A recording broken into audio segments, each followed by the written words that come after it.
Vali Nasr, thank you for joining us here today.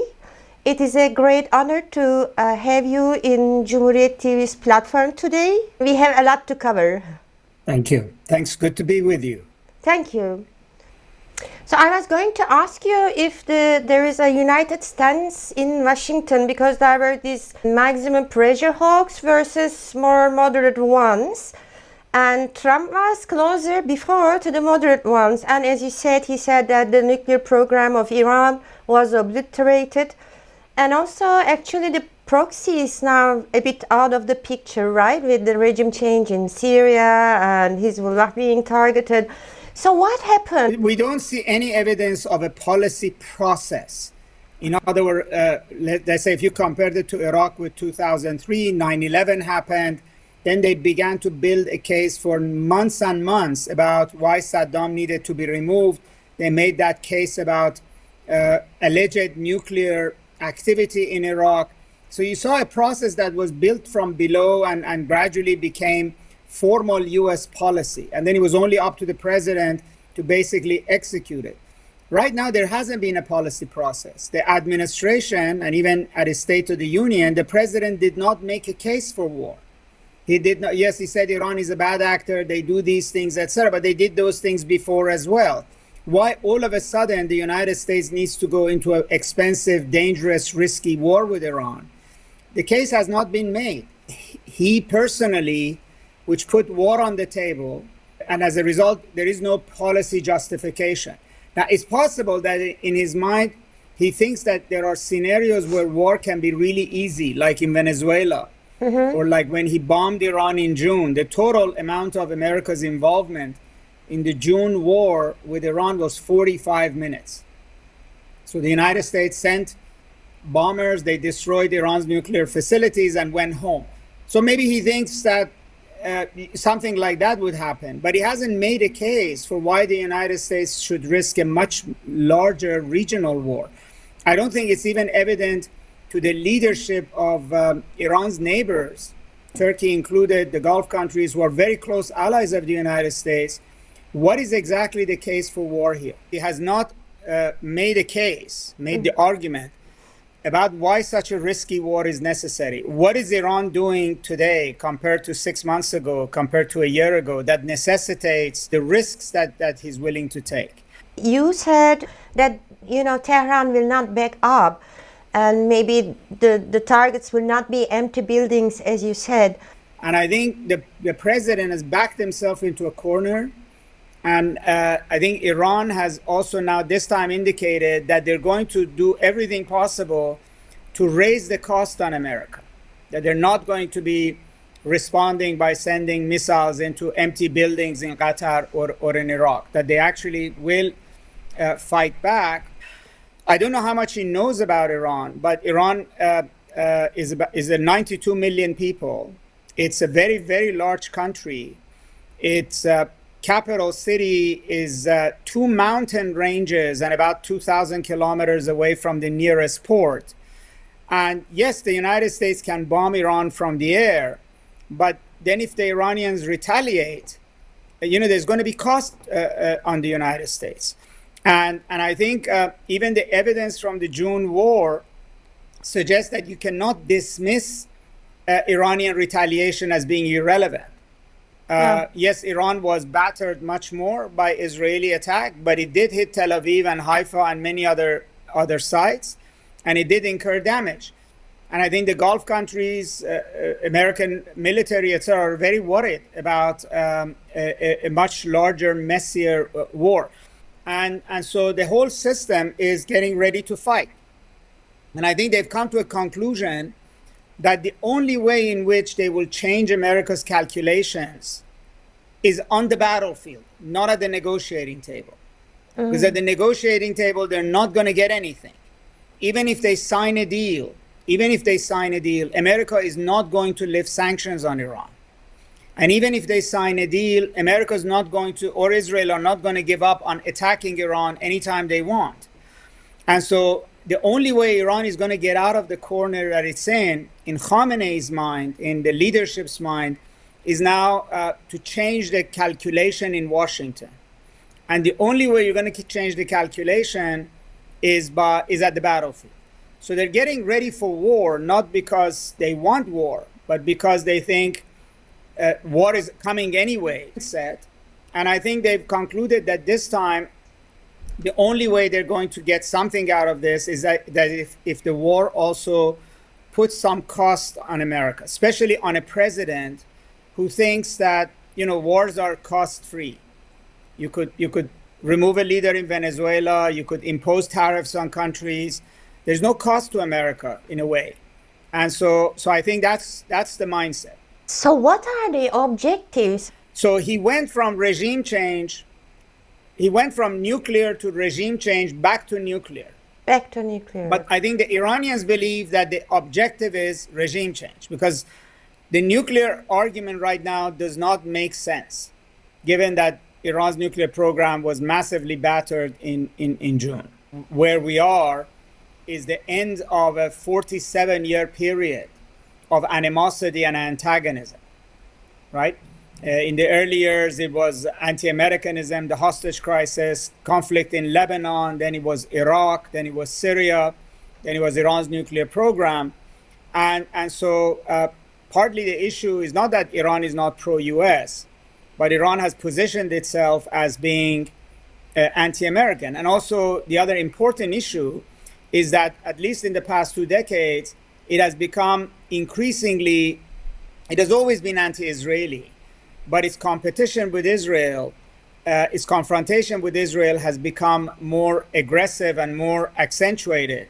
I mean, before the start of the October 7 and Gaza war, Iran and Israel were emerging as the main opponents in the Middle East. If you said there was a great power rivalry in the Middle East, it was not between Iran and the Arabs. It was not between Iran and Turkey. It was not between Turkey and Israel. Not that the relations are good, but it was, but the great power rivalry that was dangerous, and the two sides were poised against each other with no relations, and talking war and killing and cyber attacks, etc., was Iran and Israel. And Israel is a big part of American foreign policy, and therefore. The escalation of tensions between Iran and Israel has also contributed to Iran and America's escalation as well. And then there is a question of opportunity. The Gaza war at the beginning seemed to be putting pressure on Israel. But after the first year, by 2024, the tables were turned. Israel not only destroyed Hamas for all practical purposes, but also destroyed Hezbollah or downsized Hezbollah massively. Then Syria fell. And so Iran basically was eliminated from the Levant by and large, or at least its position in the Levant was greatly weakened. And for Iran, its position in Syria and Lebanon were aggressive towards Israel, but they were also defensive lines of battle. In other words, Hezbollah's missiles, Iran's position in Syria did not allow Israel to attack Iran directly because there was always possibility of retaliation. But once those threats to Israel were removed, the balance of power between Iran and Israel shifted drastically. And then Iran's skies were open, basically, to Israeli attack. And Israel took advantage of that in June to basically start a outright war, not cyber, not shadow war, hidden war, but an open war with Iran. And that has changed the Middle East in very, very important ways. And so what we're dealing with is the continuation of that June war, because the June war in the end was very important, but was not decisive enough as far as Israel was concerned. It destroyed a lot in Iran, but not everything that Israel was hoping to achieve. And so we're back at war in a way, largely because of all of these changes that have happened in the past 2 years. Well, you are saying really very interesting things. Now I understand that actually the 7th of October, the attack of Hamas actually gave leverage to Israel. It helped Israel in the end, right? And it triggered the reshaping of the Middle East. No, you're correct. I mean, wars themselves have results that maybe was not planned at the beginning. I mean, first of all, Hamas's attack on Israel, you could say, was a catastrophic success. In other words, the fact that they were able to do so much damage inside Israel, so, angered Israel and Israelis, changed the mindset in Israel. But Iran's proxies were never in a position to actually have an offensive fight with Israel. Mm-hmm. They could position themselves defensively to prevent Israel from attacking Iran. But there was no scenario in which Hamas would win against Israel. There was no scenario in which Hamas plus Hezbollah plus the Houthis would win in Israel against Israel. So ultimately, Hamas started a war that forced Iran and the other proxies into a situation they couldn't defend. And whatever morality we deal with in Gaza, which is very problematic about how many Palestinians have died and what has happened, but just in purely strategic terms, Israel has emerged from the Gaza war as a military superpower, mm-hmm. right? So we see it totally confident in its own military capabilities and sees itself a much more powerful regional actor than before October 7th. So this is a consequence of the war. In other words, now they're occupying, not only Hezbollah is not a threat, they are occupying territory in South Lebanon. Not only Syria is no longer a threat, they are occupying territory in Syria, and they're trying to dictate to the government in Damascus about terms of an agreement between them. And so, and then, they hit Qatar and for whatever reason they chose. They attacked Iran, and so you've ended up with the October 7th war created a vacuum in the region when Iran collapsed, its position in the region collapsed. And the country that has filled most of that vacuum across the region is actually Israel, although to some extent Turkey's position in Syria has also benefited. But if you put Syria aside, Israel has now emerged as a much bigger force in the region. Now, we couldn't have forecast that at October 7th, but that's something that Hamas started. And you can start wars, but you cannot necessarily control how they end and what comes out of it. And that's also the danger that President Trump is playing with, mm-hmm. because he doesn't know where this war will go and what consequences it might have for the Middle East. So, but you think that Israel's influence over Syria is far more than Turkey's influence in Syria? No, I don't think that's correct now, because I think when there was a change of government in Syria, when Assad fell, there was a situation, you would say, that Turkey and Saudi Arabia on the one side were competing with Israel in terms of who will decide the shape of the government in the future. I think Israel's preference for Syria is that Damascus would be very weak, and you would have these powerful autonomous regions in Syria, kind of like the Kurdish region of northern Iraq. There would be the Kurds in Syria, there would be the Druze, the Alawites, and that these groups would be looking to Israel for protection against the Sunni government in Syria. So you would have a weak, divided Syria. But since then, there's been much more centralization of power under Ahmad al-Shara. Damascus has basically now succeeded in breaking down the Kurds. Their military position, etc. So that was not a preference of Israel. That was the preference of Turkey and the preference of Saudi Arabia. But having said that, you still have the Druze situation, you have the Alawite situation, and you have also a situation of Israel sitting on a much larger area of land inside of Syria. So the final shape in Syria is not clear, but I would not say that Israel has been more influential than Turkey. In fact, it looks the other way around, that the combination of Turkey and Saudi Arabia has so far been able to help create a more strong centralized government in Damascus and at least integrate the Kurds. We'll see with the Druze and the Alawites.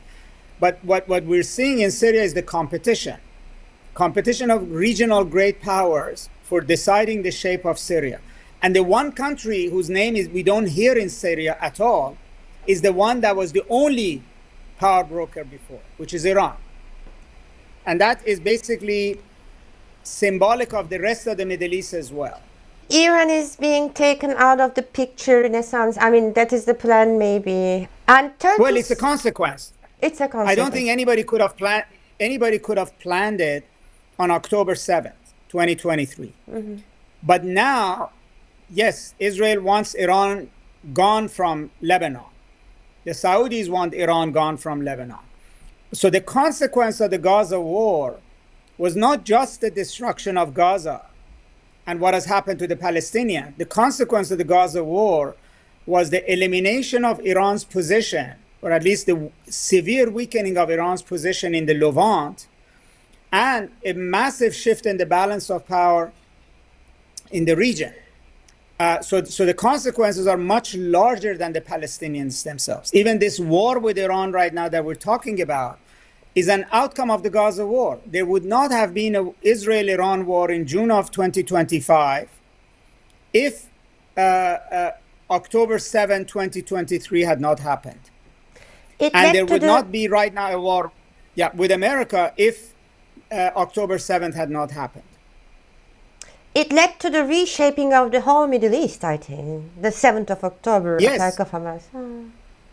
And yes, absolutely. I mean, and just to add to this, we're even talking about change of borders, right? In Syria, in Lebanon, in Gaza Strip, with the West Bank, or when you listen to American ambassador in Israel, is basically saying that, there could be major changes of border in this region, right? So, yes, this is almost a generational moment for the Middle East.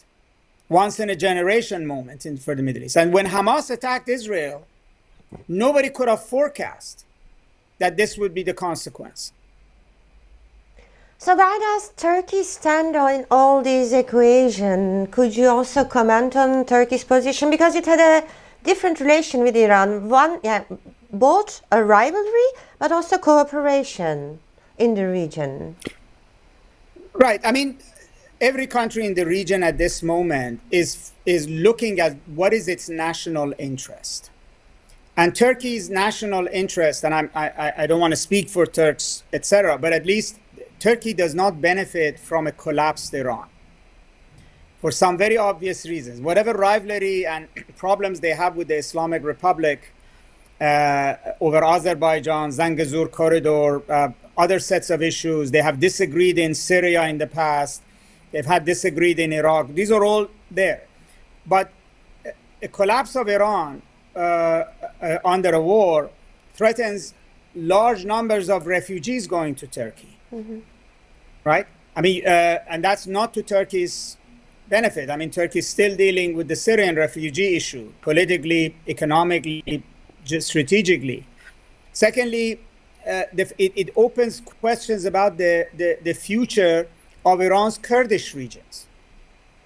And if there is some kind of a change in the status of Iran's Kurdish regions, Iran's Kurdish provinces, it will impact Azeri politics, because there are large lines of tension in Iran between the Kurds and Azeris, which then, has obviously implications. But it will impact Kurdish politics regionally, right? Since 2003, Turkey has been dealing with the fallout of the Kurdish issue in Iraq, then in Syria, and now it will be in Iran as well.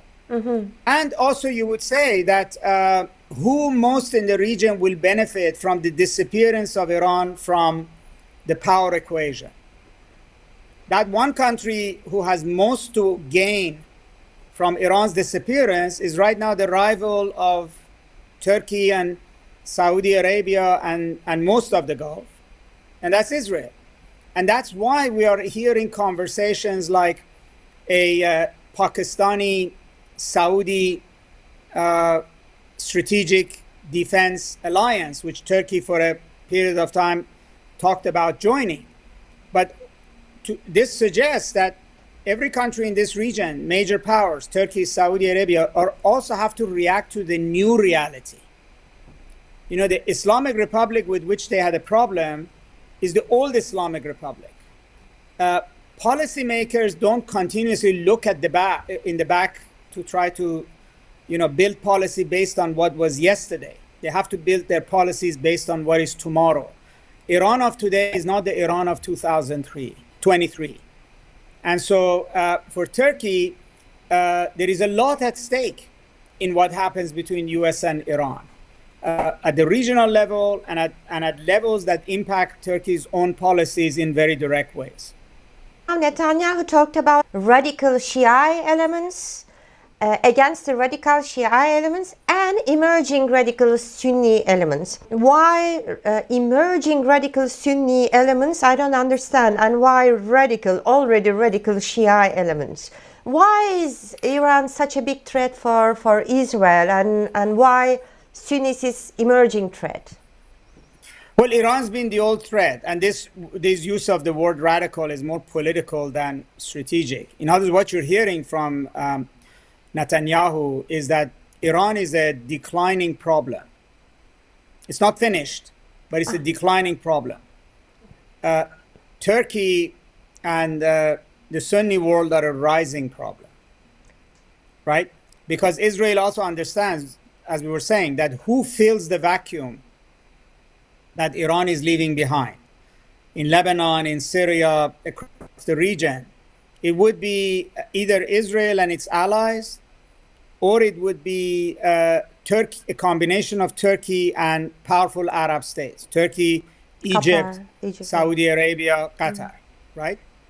So already the Israelis are pivoting to how do they deal with this Sunni alliance that is going to be more important and more powerful than the declining Shia alliance. Now, for their part, the Turks and the Saudis want to bring Iran into a Shia-Sunni alliance against Israel. And on the other side, Israel is trying to build alliances with the enemies of these Sunnis. India is an enemy of Pakistan. So if Pakistan is part of this picture, then, India comes in. India is also very close to UAE. So India, UAE, Israel, and then, the Cyprus-Greece part of it is very clearly directed at Turkey. So essentially, again, as I said, we're seeing a once-in-a-generation change in the geopolitical reality of the region. And so these powerful countries are trying to position themselves for how do they deal with it. Anything else you would like to stress? I want to thank you for inviting me to this conversation. I very much enjoyed having this back and forth. I mean, your analysis, it provided the clarity very much needed on this complex region, I think. And thank you for your time, and thank you for your expertise, for sharing it with us.